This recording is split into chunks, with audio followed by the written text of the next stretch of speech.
This is a warning first. This is a horror movie that many countries were afraid to make. It is based on a real incident and is called The Haunting in Connecticut. The story comes from the famous Connecticut haunted house case, which is considered one of the only paranormal cases officially accepted in the world. Even today, many events from this case cannot be explained by science. The story begins in the year 1987. A mother named Sarah is taking care of her son, Matt, who is suffering from cancer in its final stage. To stay close to the hospital, Sarah rents a cheap house nearby, but very soon, it becomes clear that cheap houses are not always safe to live in. On the very first night after moving in, Matt has a terrible nightmare. He sees a frightening ghost face flash suddenly on the glass door in the basement. He wakes up instantly in fear. After waking up, Matt does not take the dream seriously. Instead, he asks to live in the basement. He says the basement has good soundproofing, so his family will not hear his painful screams during his illness. However, one thing feels strange to him. There is a glass door in the basement, and no matter what he does, it simply will not open. Suddenly, Matt notices something horrifying. The water his mother used to clean the floor has turned into a pool of blood. But just moments later, the blood disappears without any reason. Matt believes this is only a hallucination caused by taking medicines for a long time. After Sarah finishes cleaning,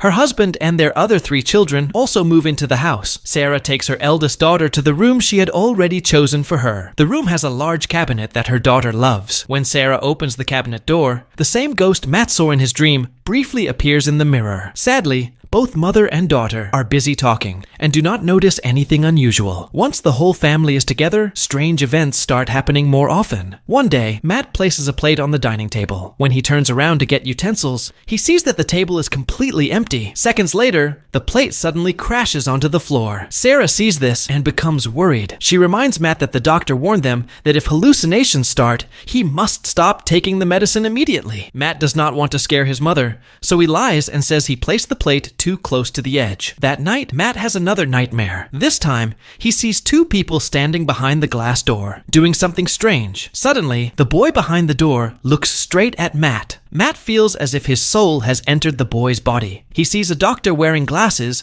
carving strange symbols into a dead body with a surgical knife. Then the doctor cuts off the dead person's eyelids. This horrifying scene shocks Matt awake. When he opens his eyes, he realizes something terrifying. The glass door that never opened before is now open by itself. As if controlled by some dark force, Matt slowly walks inside the room. The next morning, when his younger brother comes looking for him, Matt is still standing there. The brother picks up strange tools lying on the operation table and looks around curiously. The place feels like an abandoned surgery room. Seeing his brother acting playful, Matt asks him to lie down on the operation table. Then Matt starts spinning the machine quickly. Very soon, the brother cannot handle it anymore and asks Matt to stop. But instead of stopping, Matt becomes even more excited. He could even see, through the rotating operation table, scenes where people were moving dead bodies here. Luckily, the father heard his younger son's voice and rushed in, which made Matt stop. At this moment, the father did not bother questioning Matt's strange behavior, because he had already realized that this place was not an operation room at all, but a morgue. There was even an abandoned cremation furnace on the wall. The father quickly asked his wife why she rented such an unlucky place. Sarah replied with only one word: poverty.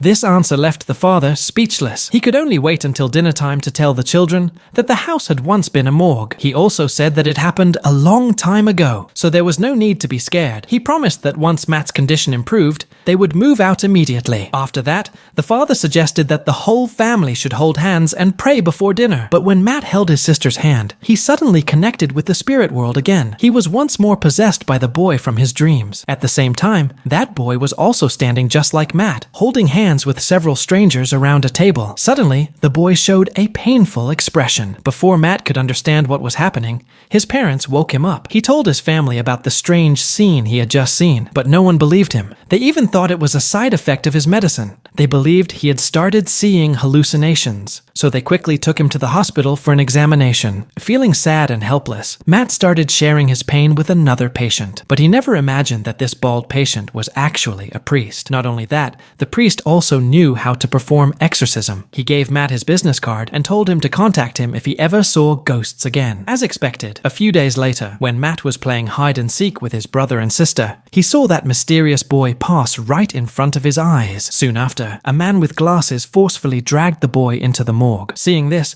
Matt immediately ran after them, but when he opened the door, he was shocked. The previously empty morgue was now filled with dead bodies. Even worse, once Matt entered, the glass door behind him suddenly closed by itself. No matter how hard he tried, he could not open it. When he turned around again, he saw several corpses covered with strange symbols all over their bodies. They had already surrounded him. Matt screamed loudly for help. Hearing his cries, his family rushed over. When Matt realized that the person he had pushed was actually his younger brother, his face was filled with guilt. At that moment, he finally understood that if this situation was not solved soon, it might really harm his family in the future. So he called the priest for help. The priest told him that ghosts usually disturb humans because they have unfinished wishes. If someone wants to escape a ghost's harassment, they must first understand what the ghost truly wants. That night, Matt decided not to sleep on purpose. He wanted to see whether the ghost would appear or not. The ghost did not disappoint him. Soon, a completely burned and blackened spirit appeared in front of Matt. The ghost said nothing. The frightened Matt could not handle it and collapsed in fear. When his family returned, they found Matt curled up in the corner. His hands were covered in blood, and the walls were filled with deep scratch marks. Without knowing the truth, Sarah and her husband thought their son's condition had worsened. This pushed both of them into deep despair. But what they did not know was that an even greater danger was about to arrive in their home. One day, when the children were again playing hide and seek, Matt's younger brother suddenly got a dangerous idea. He actually chose to hide inside the cremation furnace of the morgue. But the very next moment, he feels a cold chill run down his spine. He turns his head and sees a ghostly shadow standing right behind him. Just before the ghost jumps on his younger brother, the elder sister quickly opens the cremation furnace and saves him. At the same time, the younger sister is searching for her brother in the attic. Suddenly, her foot breaks through the wooden floor and she gets stuck there. The elder sister and Matt rush upstairs to rescue her. That is when Matt notices a hidden space under the broken wooden floor. Inside it, he finds a dust-covered iron box and a stack of photo albums. When he opens the box, he is shocked to see dried human eyelids inside. What is even stranger is that the photos show the exact same scenes that Matt had already seen in his dreams. Seeing this, Matt finally feels relieved. At least now he knows that he was not imagining things. But a big question remains. Who is the boy in these photos? And why is he still haunting Matt even after turning into a ghost? With these questions in mind, the brother and sister go to the local library. Soon, they discover the true identity of the house's former owner. He is the same man with glasses whom Matt saw in his nightmares. His name is Ramsey. Ramsey was a man deeply interested in studying the human mind. The mysterious boy, Jonah, was his assistant and also a medium. Jonah had the ability to communicate with dead people. Because of this power, many people came to him for help. As Jonah performed more and more spirit rituals, Ramsey slowly discovered something unusual. During every ritual, a special energy was created inside Jonah's body. To study this strange energy, Ramsey often forced Jonah to perform these rituals again and again. Eventually, during one ritual, Ramsey and 4 other people died in a mysterious way. After that incident, Jonah completely disappeared. What makes this even more disturbing is that 30 years later, when a road was being built in the area, workers planned to move an old graveyard. But instead of bodies, they found sandbags inside the coffins. More than 100 bodies had mysteriously vanished. This instantly reminds Matt of a vision he once saw, where Ramsey was filling coffins with sandbags. This means that Ramsey had stolen all those bodies. But the question is, what did he need those bodies for? To uncover the truth, Matt once again asks the priest for help. After seeing the photos and the pile of eyelids, the priest comes to a shocking conclusion. Ramsey was using an ancient and evil corpse-controlling ritual. He carved strange symbols on dead bodies and cut off their eyelids to trap the souls inside the corpses forever, never allowing them to rest in peace. The purpose of this ritual was to make Jonah's spiritual powers stronger and to collect more of that strange energy. The priest suggests that they all pray together for the dead souls, hoping the spirits will stop haunting Matt's family. But as they hold hands, Matt once again enters Jonah's body. He sees with his own eyes how Jonah releases a ball of energy from his mouth during the ritual. This time, the energy is too powerful to control. It explodes, explodes, burning everyone present alive. Suddenly, Matt begins to shake uncontrollably. Just then, Sarah returns home and sees her son suffering in pain. Furious, she yells at the priest, calling him a fake and a fraud, and throws him out of the house. But shortly after the priest leaves, the elder sister sees a burned ghost standing inside her room. In the next instant, the ghost disappears. Soon after that, Sarah experiences something terrifying as well. As soon as she turns on her bedside lamp, she sees a corpse covered in strange symbols standing beside her bed and staring directly at her. She was so scared that she quickly jumped out of bed and turned on the bedroom light to give herself courage. As soon as the light turned on, the ghost shadow disappeared instantly. Sarah thought the ghost was afraid of light, so she turned on all the lights in the house. At that moment, the drunk father came home and saw everything. He got very angry and shouted at the family for wasting electricity. In his anger, he removed all the light bulbs and smashed them one by one. After creating a big mess, he left the house angrily, leaving the helpless women and children alone inside. But at midnight, something strange happened again. The lights that had no bulbs suddenly turned on by themselves. The whole family was terrified and curled up on the bed, not daring to move. At this moment, Sarah finally believed that the priest was not a fake. She called him late at night and asked for help. This time, the priest came fully prepared and brought exorcism tools with him. Very soon, he found the evil presence. It was hiding inside the cremation furnace in the basement. It looked like the evil spirit had already made this place its home. No matter what the priest tried, the furnace door stayed tightly closed. With no other choice, the priest went behind the house and opened the furnace from the other side. Inside, he found the ashes of the evil spirit. Sensing danger, the spirit rushed out of the furnace and moved toward Matt, as if trying to possess him, but it was already too late because the priest had taken the ashes outside. The entire house suddenly became calm. After that, the priest left with the ashes. Just when everyone felt relieved,